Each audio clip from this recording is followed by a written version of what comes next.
Welcome back to IGN Live from Gamescom. I'm chatting with the director of Swords of Ditto. Now, Swords of Ditto is a compact action RPG. Very good. What do you mean? What do you mean by that, though? So it's a game instead of what you would expect from an action RPG is maybe a lengthy story and a big campaign. Our game's slightly different in that we've made a kind of shorter story, something that is maybe 2 hours long when you play it in one go. Okay. But in there, we've got everything that changes. So like every time you play it, you get a completely different story. You get completely different overworld, dungeons, characters, shops, all these things. Everything changes every time. We keep getting questions of like, does this change? Yes, it changes. Yes. It's different. Whatever it is you're asking about, yes, it changes. Yeah.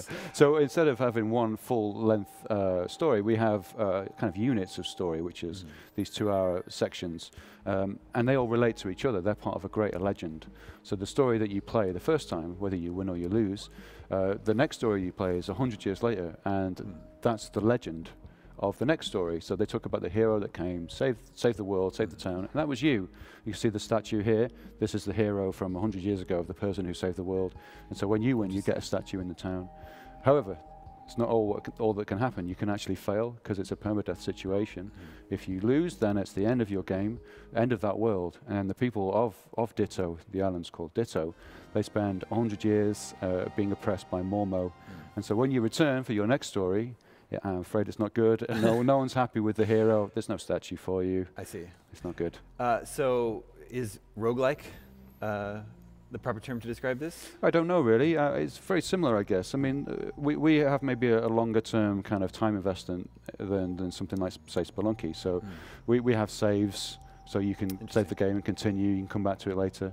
But I think roguelikes, maybe they would normally be a lot harder and increase repetition. We're kind of doing things a bit differently. We're trying to have like something that always offers you something different. So every time you play, you want to dip back into this world. There's always something new to do. I see. Well, and also roguelikes don't typically have a very involved story. That's like right, Spelunky yeah. certainly doesn't, right? Yeah. Well, so tell me about what made you decide to tell your story this way, in this very unique way? Well, I mean, I guess in lots of ways, we wanted to make the original concept, very first kind of few lines were like Link to the Past generator. And we wanted a game that was a link to the past. That's a good game pitch right Exactly, yeah, and it's really difficult to do properly, right? So I've done lots of work before we've worked with Nintendo, we worked on Hydra Venture or Fluidity on both Wii and 3DS. So we worked with those guys and they helped us, they kind of trained us to make games the way that they make games. And we also make the Stealth games on PlayStation. Oh yeah, right. So we kind of we wanted to take some of the skills that we'd learned and put it into something that kind of matched those sensibilities. We wanted to bring like a Nintendo aesthetic to things, and so that's kind of what we've been doing. We've really kind of pushed things in a different direction, I think, than the games we've done in the past. Make something that's has a very appealing character, something I think I've failed at personally in the past when it comes to my games. So what I wanted to do is make this one of the first things that people see is they see the world, they see the game, and they come for that, and they stay for the gameplay. Well, so we see our heroes here. They're returning 100 years after the previous heroes, I assume? Yep, that's right. But there are two of them. So oh yeah, it's co-op, yeah. That's cooperative play throughout the entire experience? Yeah, it's drop in, drop out. So like it's local 1 or 2 player. Okay. At any point that you can join, the game is balanced so that it won't affect the difficulty in any way. You can see here we have puzzles that are based on some of the dungeons are a bit more involved than other dungeons. Sure. This kind of example here, we got like a dungeon that's everything has 2 dimensions, like a red dimension and a blue dimension, and you need to discover what's in each dimension and use it to solve a puzzle to continue. This is kind of based on some of the puzzle design we did in Stealth and Fluidity, some of the stuff that we learned. But we've learned how to put these things together in a way that allows us to randomize elements of them, so you're getting different things every time you play. So you will play like a classic, what would be a Zelda dungeon, I guess, but it would be changing every single time.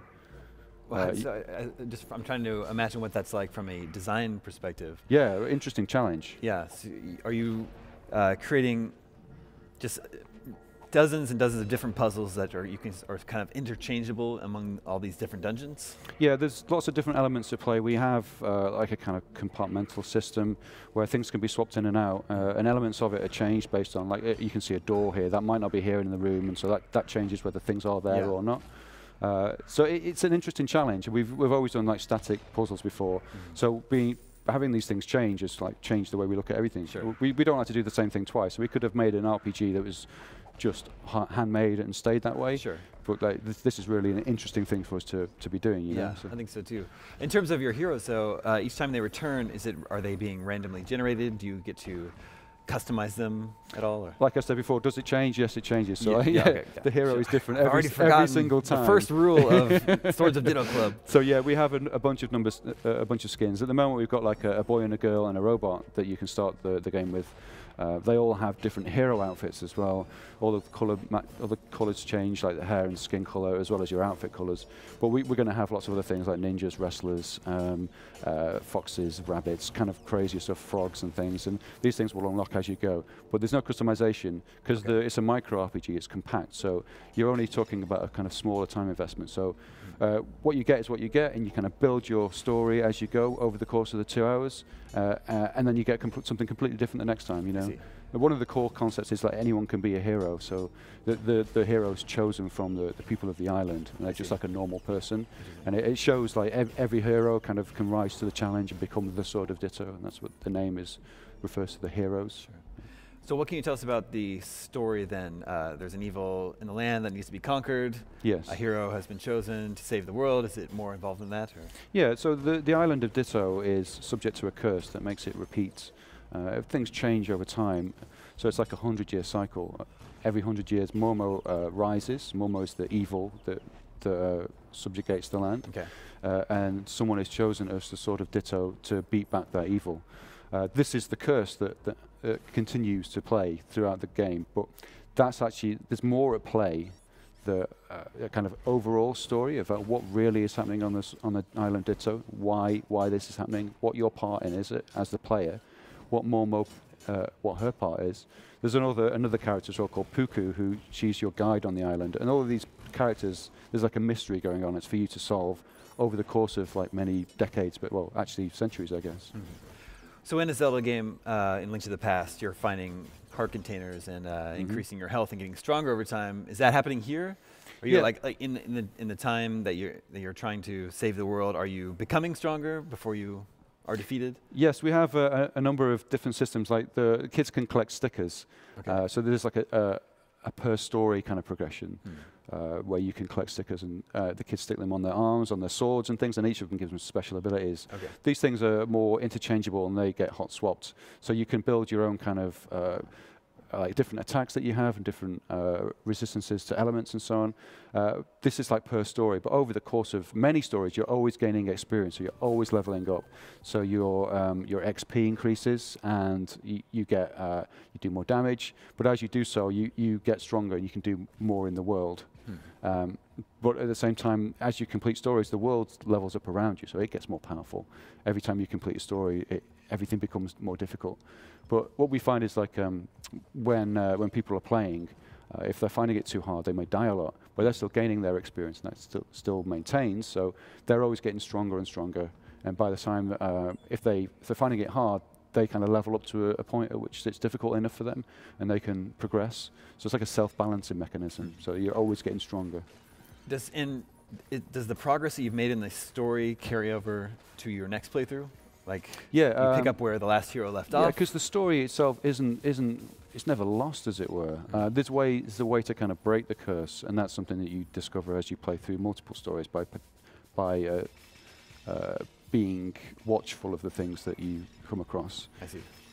And you also have some pretty inventive weapons, I think, in the game, or little unusual weapons. The vinyl record frisbee is one of them? That's right, yeah. We wanted to do something a little bit different. So yeah, we have like a turntable switch. We've really tried to create something that's got its own like sensibilities, its own character. You can see in the kind of corner here, we've got the golf club. The golf club's good for hitting enemies away at high speed. These things are all based on an old civilization that was on the island of Ditto, and people don't actually know what they're for anymore. But the kids that are in the adventure, they use them as their weapons. On the left is a foot. It's called the foot. It's a giant, enormous foot that kind of stomps down anything that it hits gets dizzied. We kind of don't really take it that seriously, really. But each of these gadgets, like you can see now, this is the final frisbee. It's being put into switches in this dungeon. This dungeon is based around that frisbee, and we have other dungeons that are based around individual gadgets. So what's your plan for the player? You know, they're experiencing the story and gradually over several different attempts, right? And then once they eventually do defeat the evil, beat the game, are they done playing it, or is your thought that they'll want to start up again? Yeah, I don't think we'll ever stop people going back in and having the fun that they want. Yeah. And you know, we haven't got to that point yet where we decided what that's going to happen. And I think we see how we want to take that. I think really. What platforms is Swords of Ditto being developed for? So we're on PC, Windows, Mac, Linux, and we're doing PS4 as well. Do you have a release window? Yeah, we're looking around spring, maybe March next year. Early next year. Yeah. And what about a Nintendo Switch version? Unfortunately, not on the table. Not at this time. Well, this is a Game Maker Studio game, so we can only do things that it exports to. Well, I'm super excited to play it. It looks awesome. We talked before about roguelike games. I love roguelike games, even though this is doing something a little bit different than what a lot of the roguelike games are doing. But it's a very cool concept, so I look forward to playing it. Thank you very much. Thanks for coming by the show. That's my pleasure. Stay tuned. Still have more to come from IGN Live at Gamescom after this.